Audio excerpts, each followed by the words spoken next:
بولو اعلی حضرت کا شعر آیا ہے۔ ٹاور صاحب جنہوں نے ایک اپنی کم علمی کا بالکل صاف آئینہ سامنے رکھ کر دیکھ لیا خود بخود، ایک فتویٰ انہوں نے لکھ دیا۔ ایک فتویٰ کہنا کیسا ہے، فتویٰ بھی نہیں کہہ سکتا میں تو، اب نام فتویٰ کا دیا کروں کیا؟ تو فتوے کی شکل میں انہوں نے جو ناپاک کوشش کی اور سرکار تاج الشریعہ سے ٹکرانے کی جو انہوں نے کوشش کر لی تھی،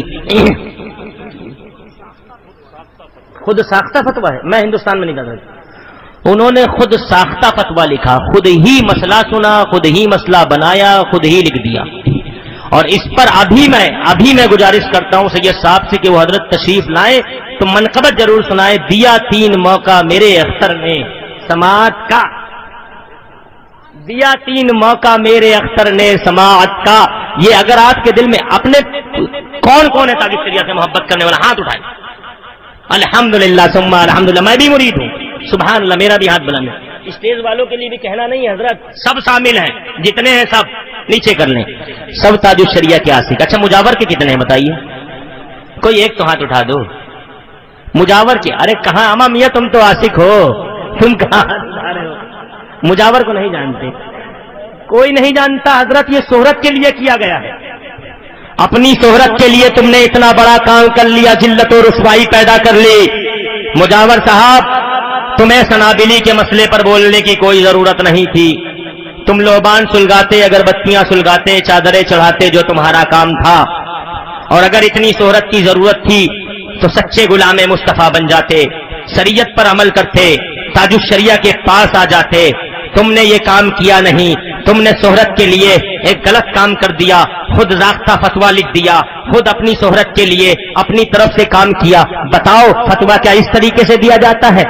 ایک فریق کی بات سن لو فتویٰ دے دو، کہاں کا قانون ہے یہ؟ کون سا قانون ہے؟ مجاور صاحب آؤ اور بتاؤ، اگر سچے ہو تو مسئلہ صاف کرو، آؤ بتاؤ کس بنا پہ تم نے فتویٰ دیا؟ تمہارا اگر یہ فتویٰ سچا ہے تو سامنے آؤ، دل میں چھپ کر بات نہیں کرتے، سامنے آ کر بات کرتے ہیں۔ ہم خواجہ کے دیوانے ہیں، داتا غریب نواز کے دیوانے، اجمیر آئیں گے، تم میں ہمت نہیں، روک لو، تم ذرا کہیں باہر نکل کے دکھا دو، تم آؤ کہیں۔ تم سنابلی کا مسئلہ نہیں جانتے تھے، ایک کی محبت میں اتنی بڑی بات کر گئے۔ تم تاج الشریعہ کی بات کرتے ہو، میرے پیر و مرشد نے 3 موقع دیا، 3 موقع دیا، آؤ بات کرو، آؤ بات کرو، سامنے آؤ، مسئلے کو صاف کرو۔ کہاں تھے تمہارے سنابلی؟ کہاں تھے ادریسی؟ کہاں تھے یہ گالی باز لوگ؟ کہاں چلے گئے تھے جن کے دامن میں سوائے بد کلامی کے کچھ نہیں، جنہوں نے ممبر رسول کے تقدس کو پامال کر کے رکھ دیا، جن کو کچھ نہیں آتا سوائے گالی کے؟ یاد رکھو تاج الشریعہ نے 3 موقع دیا۔ اب میں اپنی بات بتاتا ہوں، اس مسئلے پر میں نے قسم ہے رب کعبہ کی ممبر رسول پہ بیٹھ کے بات کر رہا ہوں، 11 مرتبہ سنابلی کو فون کیا ہوں، 11 مرتبہ ہندوستان میں بول رہا ہوں، یہ بات اس تک ضرور پہنچے گی، اور نہ پہنچے تو پہنچا دینا۔ میرا نام سید اشرف امان حسین نوری ہے، نام بتا دینا، بہت اچھی طرح سے جانتا ہے۔ میں نے عرب سے انٹرنیٹ کے نمبر سے فون کیا 4 مرتبہ، کہاں ہے حضرت؟ بھیا تو ابھی ہے نہیں، پروگرام میں ہے۔ میں نے کب لوٹیں گے؟ انشاءاللہ صبح آ جائیں گے۔ میں نے کہا مجھ سے گفتگو کرا دیجئے گا، کل میں ظہر بعد فون کر لوں گا۔ ٹھیک ہے۔ پھر کیا، کہاں ہے حضرت؟ آرام فرما رہے ہیں۔ میں نے کہا اٹھا دیتے، بتاتے سے یہ صاحب نے فون کیا، حضرت کے آرام میں خلل ہوگا۔ جواب ان کا ہے، کوئی برہان عصمتی، ان کا مرید یا شاگرد کوئی ہے، برہان رضا عصمتی، یہ ان کا بھائی نہیں، ان کا کوئی ہے، اس سے میری بات ہوئی، اس نے یہ جواب دیا۔ میں نے کہا ٹھیک ہے، کوئی بات نہیں۔ دوسرے دن میں نے صبح فجر کے فوراً بعد فون کر دیا، کیا فجر پڑھنے تو حضرت اٹھے ہی ہوں گے یا نماز سے بھی گمشدہ ہے، وہ بھی کھا جاتے ہیں؟ تو میں نے کہا یہ فجر بعد تو کوئی بھی اٹھ جاتا ہے۔ میں نے فوراً فجر کے بعد انڈیا ٹائم سے فون کیا، حضرت سے بات کرا دیجئے، حضرت وظیفہ پڑھ رہے ہیں۔ میں نے کہا اچھا ماشاءاللہ، 15 منٹ بعد فون کرتا ہوں۔ آدھے گھنٹے بعد فون کیا، کہاں ہے حضرت؟ حضرت ابھی باہر نکلے ہیں۔ میں نے کہا باہر چلے جائیے، میرا فون چالو رکھیے، بیلنس میرا جا رہا ہے، مجھے ضروری باتیں کرنی ہے۔ کہا حضور کیا مسئلہ ہے، مجھ سے بتا دیتے، میں پیش کر دوں گا۔ میں نے کہا تمہاری اپنی اوقات کیا ہے بتاؤ،